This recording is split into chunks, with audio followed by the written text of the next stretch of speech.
Bonjour, je m'appelle Sébastien Poulet. Je m'appelle Jonathan Crépin. Moi, c'est Alexis de Nascimento. Je m'appelle Théo, j'ai 20 ans. Je m'appelle Nathan. Bonjour, je suis Baptiste Bertoldo. Moi c'est Romuald Burel, j'ai 20 ans et je suis en alternance à l'UMM de Bru en tant que technico-commercial. Le BTS technico-commercial, donc c'est un BTS dans le domaine du commerce, comme son nom l'indique. Et ici, on est spécialisé dans l'industrie. C'est du commerce, mais avec un côté technique en fait. En cours, tout ce qu'on voit c'est la communication, le management. Avec beaucoup de négociations. De la gestion de projet, de la gestion de portefeuille client. Puis un peu d'anglais, français pour la culture générale. Où on a des matières technologiques, pneumatiques, électricité. C'est vraiment assez vaste, mais toujours dans l'industrie. Et on essaye de rapprocher ça à notre filière de métier. Moi, c'est le traitement de surface sur les pièces métallisées. Alors avant d'aller en BTS technico-commercial, j'ai fait un BTS CPI, conception de produits industriels. J'avais fait un bac STI 2D, mais c'était déjà dans l'optique de préparer le BTS technico-commercial. J'ai fait un bac scientifique. Ensuite, après mon bac, j'ai fait un DUT génie mécanique. Issu d'un bac scientifique. Alors moi, c'est un parcours un peu spécial. En fait, j'ai fait un bac pro technicien constructeur bois. C'est ni plus ni moins des bureaux d'études de Charpente, si vous préférez. Et après, j'ai travaillé pendant un an. Je suis issu d'un BTS conducteur transport routier de marchandises. J'ai d'abord fait un bac STI 2D, et ensuite j'ai fait un an à l'IUT à Saint-Malo, en DUT génie industriel et maintenance. Et j'ai trouvé ma voie à l'UMM de Bru. C'est parce que je voulais me lancer dans le commerce, mais garder un côté technique. Donc c'est pour ça que j'ai choisi cette formation, et d'autant plus qu'elle est en alternance. Donc c'était un point important pour moi parce que je voulais me professionnaliser. J'avais à la base un côté technique et je voulais me rapprocher du commerce. Donc c'était la formation qui correspondait le mieux. Enfin, même notre entreprise, c'est forcément une entreprise qui est dans l'industrie. Et donc c'est tout ça qui a fait que j'ai choisi. Et en fait, je préférais commercialiser les produits plutôt que les concevoir. La meilleure formation qui est sortie de mes recherches, c'était l'UMM. Parce que le pôle formation m'a permis de trouver une alternance. C'était un des seuls qui m'offrait la possibilité de faire du commerce suite à mon bac professionnel. C'était le seul, en tout cas à ma connaissance, qui faisait cette formation en alternance. Je l'ai découvert avec les réseaux sociaux et que j'avais trouvé une entreprise du côté de Rennes. On m'avait conseillé de venir ici et j'ai pris un rendez-vous et du coup c'était ici qu'après j'ai décidé de venir. Parce que pour moi, c'est la meilleure façon d'apprendre un métier, c'est quand on est sur le terrain. J'ai choisi l'alternance parce que je trouvais que c'était beaucoup plus professionnalisant que de faire une formation en initiale. Et financièrement aussi, ça a quand même pas mal d'avantages.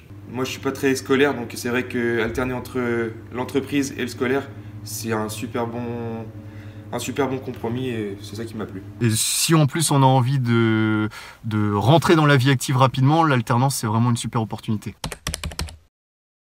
Je suis à Rixel, à Route de Lorient.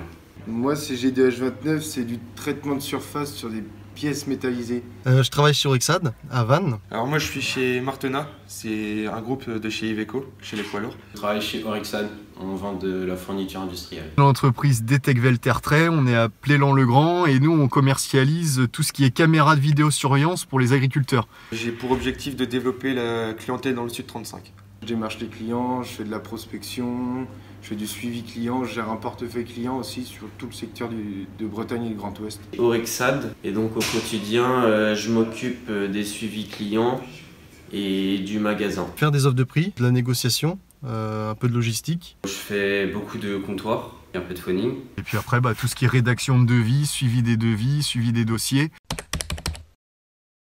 À l'avenir, j'aimerais bien être représentant technico-commercial. Je compte continuer mes études sur un bac+3 en licence ou en bachelor. Technico-commercial itinérant. Continuer sur une licence marketing, commerce et négociation. Et puis après, commencer sur le milieu professionnel. J'ai trouvé ma voie, c'est pour ça que je pense pas poursuivre mes études après. Commercial itinérant. Faire une licence ou avoir la proposition de mon entreprise. Vous lancez dans ce BTS, lâchez pas, allez jusqu'au bout. On avait quelques moments de désillusion, mais ça finit toujours par payer si on travaille. Je dirais qu'il ne faut pas hésiter. Rester concentré en entreprise comme à l'école. Être impliqué et être motivé. Il faut être à l'aise à l'oral. Les entreprises ont aussi besoin qu'on fasse des activités diverses et variées. Ouais, quand même, parce que l'industrie, on voit ça comme quelque chose d'archaïque, alors que ça l'est plus du tout. Enfin, moi, j'ai trouvé ça très, très moderne, très, très sympa à vivre. Je trouve que c'est une bonne expérience aussi de le vivre. C'est vrai que l'industrie, on peut avoir quelques préjugés au début, et au final, quand on y est dans le commerce, je trouve ça très intéressant, et ça a changé tous mes préjugés que j'avais par rapport à ça. Ce que j'aime, moi, c'est la partie apprentissage des techniques commerciales, en fait, où on vit vraiment le truc avec les différents camarades de classe. On échange beaucoup sur nos différentes entreprises, en fait. Il y a une bonne ambiance, c'est une ambiance conviviale. Le nouvel établissement, il est quand même assez sympa. Ce que j'aime bien, c'est l'enseignement. Donc c'est pas des professeurs, c'est des formateurs. Donc ça rajoute un côté beaucoup plus concret et professionnalisé. Les formateurs sont encourageants et nous aident à progresser. Je dirais qu'on a plutôt un bon groupe, on s'entend tous vraiment bien. Et même les formateurs, ils sont de bonne qualité et ça se passe super bien. Les 2 années sont passées extrêmement vite. Ce que j'aime le plus, c'est tout ce qu'on fait par rapport à notre projet, donc c'est-à-dire les mises en situation par rapport à de la négociation. À la rentrée de septembre 2021, le BTS technico-commercial évolue et change de nom. Il s'appellera désormais Conseil et commercialisation de solutions techniques, CCST. Je dirais qu'il ne faut pas hésiter, lancez-vous. Est-ce que tu as un petit mot de fin Mon Instagram, c'est... Ouais, il y a une différence quand même, je voyais ça plus dur. Attends. Excusez-moi, est-ce que vous pouvez pas faire de bruit? On est en train de filmer, s'il vous plaît. Pas de souci, mais j'ai juste besoin de 2-3 minutes pour lui poser les dernières questions. C'est tout. Et après, je vous rappelle, vous pouvez rentrer, il n'y a pas de souci. C'est à l'écran. C'est plutôt à toi de me payer du coup. Ok. C'est partie de l'essence. Bah écoute, t'es vénal comme homme, mais j'accepte. Ouais, j'accepte. Ok. Du coup, on part sur Intermarché? Non. Non.